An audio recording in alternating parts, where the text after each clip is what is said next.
Hi friends, welcome to cooking with Jyothi Tamil. இன்னைக்கு நம்ம என்ன பார்க்க போறோம்னா ரொம்ப ஸ்பெஷலான டிஷ் தான் நம்ம இன்னைக்கு பார்க்க போறோம். கிருஷ்ண ஜெயந்தி முன்னிட்டு அவல் பாயசம் எப்படி செய்யறதுன்னு தான் பார்க்க போறோம். இந்த பாயசம் ரொம்ப டேஸ்டா இருக்கும், ரொம்ப ஈஸியா செஞ்சு முடியும். கண்டிப்பா நீங்க இந்த கிருஷ்ண ஜெயந்திக்கு இந்த பாயசம் எல்லாருமே வந்து ட்ரை பண்ணி பாருங்க. இப்ப நம்ம வீடியோக்குள்ள போகலாம். வீடியோக்குள்ள போறதுக்கு முன்னாடி நம்ம சேனலுக்கு நீங்க ஃபர்ஸ்ட் டைம்னா சப்ஸ்கிரைப் பண்ணிக்கோங்க, பக்கத்துல இருக்கிற பெல் பட்டனையும் எழுதிக்கோங்க. அப்பதான் நான் போடுற வீடியோஸ் எல்லாமே உங்களுக்கு நோட்டிபிகேஷன்ல வரும், நீங்க மிஸ் பண்ணாம பார்க்கலாம். இப்ப வாங்க வீடியோக்குள்ள போகலாம்.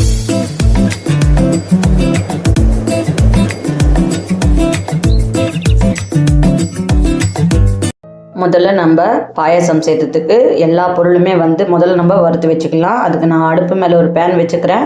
அதில் 1 டீஸ்பூன் நெய் சேர்த்துக்கிறேன். இப்போ வறுக்க தேவையான பொருட்கள் என்னென்னு பார்த்தோம்னா, நான் தேங்காய் பால் சில்லாக நறுக்கி வச்சுருக்கேன். அதுக்கப்புறம் கொஞ்சம் முந்திரி, கொஞ்சம் திராட்சை எடுத்து வச்சுருக்கேன். உங்களுக்கு ஆப்ஷனல் தான் இந்த தேங்காய் போடுறது. உங்களுக்கு பிடிக்காதுன்னா நீங்கள் தாராளமாக ஸ்கிப் பண்ணிக்கலாம். ஆனால் போட்டால் ரொம்பவே டேஸ்ட்டாக இருக்கும். இப்போ இந்த தேங்காய் நல்லா பொன்னிறமாக வதங்கி வர வரைக்கும் நம்ம வதக்கி எடுத்துக்கலாம். இப்போ இந்த தேங்காய் நல்லா பொன்னிறமாக வதங்கி வந்திருக்குன்னு பாருங்கள். இப்போ இது ஒரு தட்டுக்கு மாற்றிட்டு இப்போ அதே பேனில் மறுபடிக்கும் நம்ம 1 டீஸ்பூன் நெய் சேர்த்துக்கலாம். அதில் இந்த திராட்சையும் முந்திரியும் நம்ம வதக்கி எடுத்துக்கலாம். முந்திரி பருப்பு நல்லா கோல்டன் ப்ரௌனாக ஆகணும். திராட்சை நல்லா பலூன் மாதிரி உப்பி வரணும். அது வரைக்கும் நம்ம வதக்கி எடுத்துக்கலாம். ஒரு 2 நிமிஷத்துலேயே இது பாருங்கள், நல்லா பொன்னிறமாக வதங்கியாச்சுன்னு. இப்போ இது வேறு ஒரு தட்டுக்கு நம்ம மாற்றிக்கலாம். அந்த பேன்லேயே கொஞ்சம் நெய் இருக்குது. அதிலே நான் அவல் 1 கிளாஸ் இன்றைக்கி எடுத்திருக்கேன். நான் இன்றைக்கி உங்களுக்கு எல்லாமே டம்ளர் கணக்கில் தான் சொல்ல போகிறேன். அப்போ தான் உங்களுக்கு கிளியராக புரியும். அதனால தான் நான் இந்த டீ குடிக்கிற கிளாஸ் இருக்கு இல்லையா, நம்ம வீட்டில் எல்லார் வீட்லேயுமே இருக்கும், அந்த கிளாஸில் தான் நான் அளந்து எடுத்திருக்கேன். உங்களுக்கு தகுந்த மாதிரி நீங்கள் அளவுகள் மாற்றிக்கோங்க. பெரிய கிளாஸ்லேயோ இல்லை சின்ன கிளாஸ்லேயோ கூட நீங்கள் அளந்துக்கோங்க. இப்போ இந்த அவல் நல்லா பாருங்கள், பொரி மாதிரி நல்லா பொரிஞ்சு வருதுன்னு. இந்த மாதிரி நல்லா கலர் மாறி நல்லா ப்ரௌன் கலர் வரும்போது நம்ம வேறு ஒரு தட்டுக்கு இது மாற்றிக்கலாம். இப்போ பேன் கொஞ்சம் சூடாக இருக்குது. இதில் நான் 1/2 டம்ளர் அளவுக்கு தண்ணி சேர்த்துக்கிறேன். தண்ணி கொஞ்சம் கொதிக்கட்டும். இப்போ நம்ம வறுத்து எடுக்க வேண்டிய பொருள் எல்லாம் வறுத்து எடுத்தாச்சு.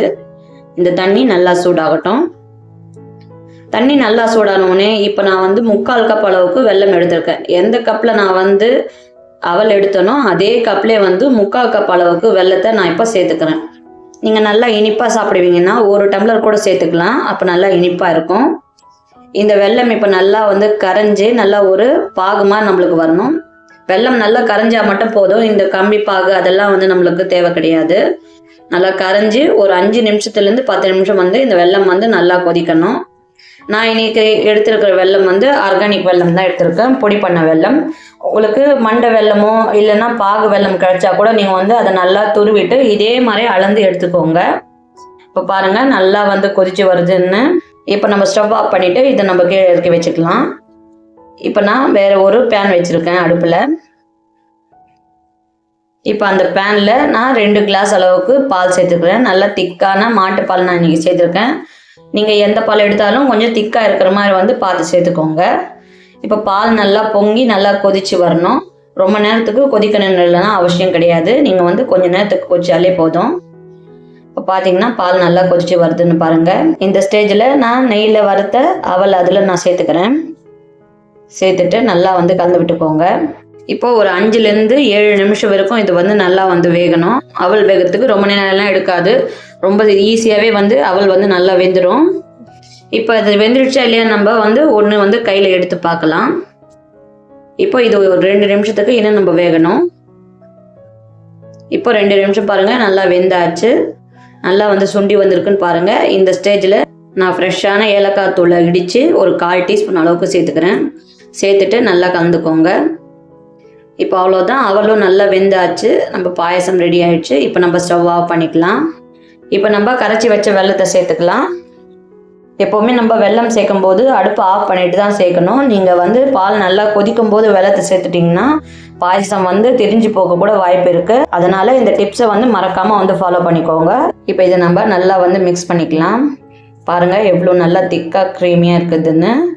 இந்த ஸ்டேஜில் நம்ம வதக்கி வச்சுருக்க தேங்காய், முந்திரி, திராட்சை எல்லாமே சேர்த்துக்கலாம். இது சேர்க்கும் போது ரொம்பவே சூப்பராக இருக்கும். நீங்கள் இந்த மாதிரி ஒரு வாட்டி செஞ்சு ட்ரை பண்ணி பாருங்கள். அடுத்த வாட்டி பாயசம் செய்யும்போது கண்டிப்பாக இதை சேர்த்து தான் நீங்கள் செய்வீங்க. அவ்வளோ ரொம்ப சூப்பராக இருக்கும். பாருங்கள் பாயசம் எவ்வளோ க்ரீமியாக இருக்குதுன்னு. அவ்வளோதான், நம்ம பாயசம் ரெடி ஆகிடுச்சு. இப்போ நம்ம சூடாக சர்வ் பண்ணலாம். அவ்வளோதான், நம்ம பாயசம் ரெடி ஆயிடுச்சு. ரொம்ப ஈஸியாக சுலபமாக செஞ்சிட்டோன்னு பாருங்கள். கண்டிப்பாக நீங்களும் இந்த கிருஷ்ண ஜெயந்திக்கு இந்த பாயசம் ட்ரை பண்ணி செஞ்சுட்டு எப்படி இருக்குன்னு கமெண்ட்ஸில் சொல்லுங்கள்.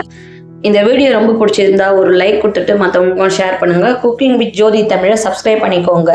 அனைவருக்கும் கிருஷ்ண ஜெயந்தி நல்வாழ்த்துக்கள். தேங்க்யூ, பாய்.